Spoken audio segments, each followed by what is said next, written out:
চুরি হওয়া পোল্ট্রির খাবার মিলল স্বেচ্ছাসেবক দলের সভাপতির অফিস থেকে। ঝিনাইদহের শৈলকুপা উপজেলার ফুলহরি ইউনিয়নের কাজীপাড়া গ্রাম থেকে আলমগীর ও ওহেদের পোল্ট্রির খামার থেকে গত পরশুদিন রাতে 17 বস্তা পোল্ট্রির খাবার চুরি হয়।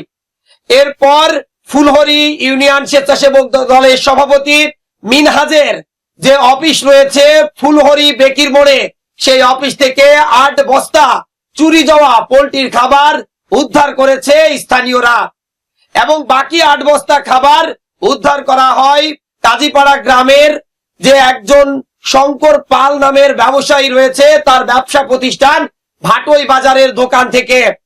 এই নিয়ে বেশ চাঞ্চল্যকর পরিবেশের সৃষ্টি হয়েছে ইউনিয়ন জুড়ে। ইউনিয়নের রাজনৈতিক দলের নেতাকর্মীরা কয়েক দফা বৈঠক করে এই বিষয়ে মীমাংসাও করেছেন। যেহেতু 16 বস্তা পোল্ট্রির খাবার উদ্ধার করা হয়েছে, উদ্ধার করা যায়নি হারিয়ে যাওয়া 1 বস্তা পোল্ট্রির খাবার, তাই 1 বস্তা খাবারের জন্য 5000 টাকা জরিমানাও করা হয়েছে মিনহাজকে। মূলত মিনহাজ যে অফিসটা চালায় সেই অফিসের চাবি মিনহাজ তার এক পরিচিত জনের কাছে দিয়ে রাখে, তার নাম রাজা। এরপর সেই রাজার কাছে রাত আনুমানিক 12টা 20-এর সময় একজন ব্যক্তি আসে, তার নাম মুন্না। সেই মুন্নাই এই রাজা বা এই মিনহাজের দোকানে সাইকেল রেখে গিয়েছিলেন। এরপর রাত 12টা 20 দিকে সেই মুন্না রাজার কাছ থেকে চাবি নিয়ে এসে দোকান থেকে তার যে সাইকেল ছিল সেটা রেখে দোকান তালা মেরে চলে যায়। সকালে যখন সেই অফিসটি খুলতে আসে তখনই দেখে সেই অফিসের মধ্যে রয়েছে 8 বস্তা পোল্ট্রির খাবার। ইতিমধ্যে খবর ছড়িয়ে পড়ে ইউনিয়ন জুড়ে যে কাজীপাড়া গ্রামের আলমগীর ও ওহিদুল নামের 2 খামারির খামার থেকে 17 বস্তা পোল্ট্রির খাবার চুরি হয়েছে, যেখানে 8 বস্তা উদ্ধার করা হয়েছে ভাটই বাজারের শঙ্কর পালের দোকান থেকে। এই উল্লেখ্য এই শঙ্কর পালের বাড়ি কিন্তু কাজীপাড়া গ্রামেই। এরপর বাকি 8 বস্তা খাবারের সন্ধান পাওয়া যায় ফুলহরি ইউনিয়নের ফুলহরি গ্রামের বেকির মোড়ে যে স্থানীয় ইউনিয়ন স্বেচ্ছাসেবক দলের সভাপতি মিনহাজের যে অফিস রয়েছে রাজনৈতিক অফিস, সেই অফিসের মধ্যে।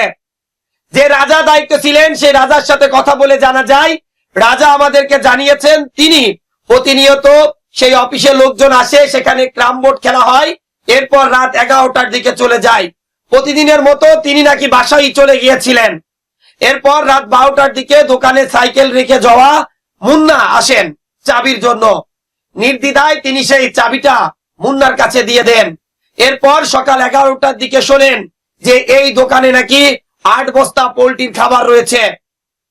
এই বিষয়ে মিনহাজের সাথে কথা হয়। মিনহাজ বলেছেন যে তিনি যেহেতু 4 বছর ধরে এই দোকানটি বা এই অফিসটি আরেকজনের কাছে চাবি হস্তান্তর করে রেখেছে, সেই হিসাবে তিনি এর সাথে কোনোভাবে জড়িত নয়। তবে যেহেতু ওই অফিসটির মালিক মিনহাজ, তিনি কার কাছে চাবি দিয়েছেন বা দেননি সেটি বড় কথা নয়।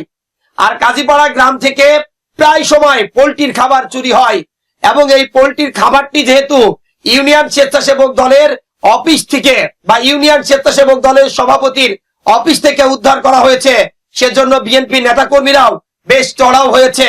তার উপর শাস্তি দাবি করেছে ওয়ার্ড বিএনপি থেকে শুরু করে তৃণমূল বিএনপির নেতাকর্মীরাও। বলেছেন এত বড় একটি দায়িত্বে থেকে তিনি কোনোভাবেই এই দায়টি এড়িয়ে যেতে পারেন না, কারণ তিনি তার ব্যক্তিগত অফিস কেন দায়িত্ববানদের হাতে না দিয়ে যারা দায়িত্ব রক্ষা করতে পারে না তাদের কাছে দিয়েছেন। প্রশ্ন করেছেন তারা, তবে কি মিনহাজ নিজেই এই পোল্ট্রির খাবার চোর চক্রের সাথে জড়িত? এই বিষয় কিন্তু সম্পূর্ণ অস্বীকার করেছে মিনহাজ। গতকালকেই আনুষ্ঠানিকভাবে ভাটই বাজার এবং ফুলহরি ইউনিয়নে কয়েক দফা প্রশাসনের উপস্থিতিতে প্রশাসনের অনুপস্থিতিতে এই বিষয় নিয়ে কিন্তু সালিশ মীমাংসাও হয়েছে। তবে সাধারণ মানুষের দাবি একটাই, যারা এই অপকর্মের সাথে জড়িত তাদেরকে দৃষ্টান্তমূলক শাস্তি দেওয়া হোক। মিনহাজ যেহেতু তার দায়িত্ব অবহেলা করেছে, এজন্য সাধারণ নেতাকর্মী থেকে শুরু করে তৃণমূল বিএনপি নেতাকর্মীরাও মিনহাজের শাস্তি দাবি করেছে। বিস্তারিত পেলে পরবর্তীতে আরো জানানোর চেষ্টা করব। উল্লেখ্য কাজীপাড়া সহ ফুলহরি ইউনিয়নের বিভিন্ন গ্রাম থেকে পোল্ট্রির খাবার চুরি হওয়া এটাই প্রথম কোনো ঘটনা নয়। এর আগে কয়েকটি নিউজে বলেছিলাম স্থানীয় কয়েকজন আওয়ামী লীগের নেতাকর্মী কিন্তু গরু চুরির সাথেও জড়িত ছিল। দেখেছেন তার প্রমাণ, বেশ কয়েক সপ্তাহ ধরে কিন্তু গরু চুরি একেবারেই বন্ধ। ওই নেতাকর্মীরা যখন থেকে লাপাত্তা হয়েছে, গরু চুরিও কিন্তু বন্ধ হয়েছে।